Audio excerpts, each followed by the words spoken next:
My daughter is in a relationship with a man older than me. When you're a parent, you think you've seen it all. Broken hearts, wild rebellions, unexpected life decisions, I've navigated them all with my daughter, Mia. But nothing could have prepared me for the moment she came home with a man old enough to be my father. It started on a humid summer evening. Mia, my vibrant, headstrong 24-year-old, waltzed into our house with a man by her side. His gray hair was neatly combed, his salt and pepper beard well-groomed, and he carried himself with a calm confidence that immediately struck me as different. He was polished, almost stately. At first glance, I thought he was a professor or a mentor of some sort. But when Mia took his hand in hers and said, "Mom, I want you to meet Richard," my stomach twisted. He was not just any man. He was 63 years old. 3 years older than me. "Richard and I have been seeing each other for a few months now," she announced casually, as though this bombshell of a revelation was nothing more than her telling me she'd switched hair salons. I froze. My mind went blank. I glanced between them, Mia with her flushed cheeks and radiant smile, and Richard, whose cool, composed expression made it impossible to read his thoughts. It was like time had stretched in two directions, pulling me into an unfamiliar world where nothing made sense. I had so many questions, too many. "Mia," I stammered, my voice catching. He's older than me." Mia's smile faded slightly, but she held her ground. "I know this might be shocking, Mom. But I love him." I wanted to argue, to protest, to shout that it was wrong, unnatural. But the truth is, I couldn't find the right words.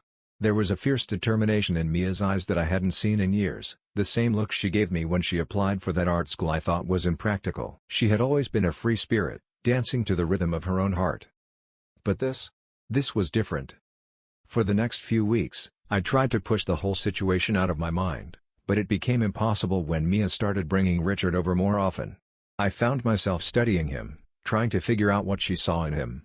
He was undeniably charming, intelligent, and worldly. His stories were captivating, tales of traveling the globe, of art and culture. There was no denying he had an air of sophistication, but I couldn't shake the feeling that there was something more, something he wasn't telling us. One evening, after Mia had gone to bed, Richard lingered in the kitchen. We stood in silence for a moment before he spoke, his voice calm but firm. "I know what you're thinking, Sylvia," he said, looking directly at me. "And I understand. I've been around long enough to know how this looks." "How it looks?" I couldn't hold back. "She's young enough to be your granddaughter. How do you think this ends?" He didn't flinch. "I can't tell you how it ends. But I can tell you that I care for her. Deeply." "Care for her?" I repeated, disbelief seeping into my voice. "This isn't just a phase for you?" Richard paused, his face softening. "I've had my share of phases, Sylvia. This isn't one of them." I didn't know what to say. Part of me wanted to dismiss him as a manipulator, some aging playboy trying to relive his youth through my daughter. But he didn't fit that mold. He was too measured, too thoughtful. It was unsettling. And the way Mia looked at him, there was no mistaking her feelings. A few months passed, and while I still couldn't fully wrap my head around their relationship, I had to admit that Mia seemed happy. Happier than she'd been in a long time. Her laughter filled the house again, and her passion for art had returned with a vengeance. But with every passing day, I felt a growing distance between us.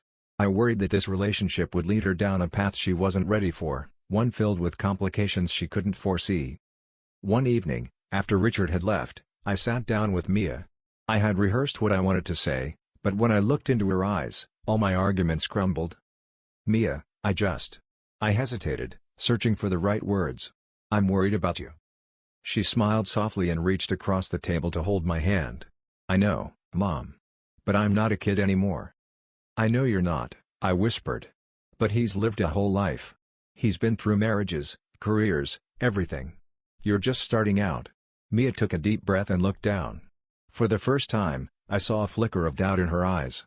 "I know it's not going to be easy. But I've thought about this, a lot. I know it seems crazy, but I feel like I've found someone who understands me. Completely." I wanted to argue, to tell her she was wrong, that she was rushing into something she couldn't possibly understand. But I couldn't. I saw the conviction in her, the same conviction she's always had when it came to the big decisions in her life.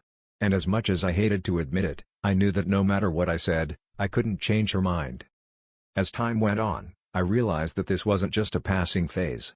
They moved in together, and Richard became a fixture in our lives. I still don't fully understand their relationship. Part of me never will. But I've learned that love, in all its forms, doesn't always follow the rules we expect. And maybe, just maybe, that's okay. I still have my doubts, and I still worry.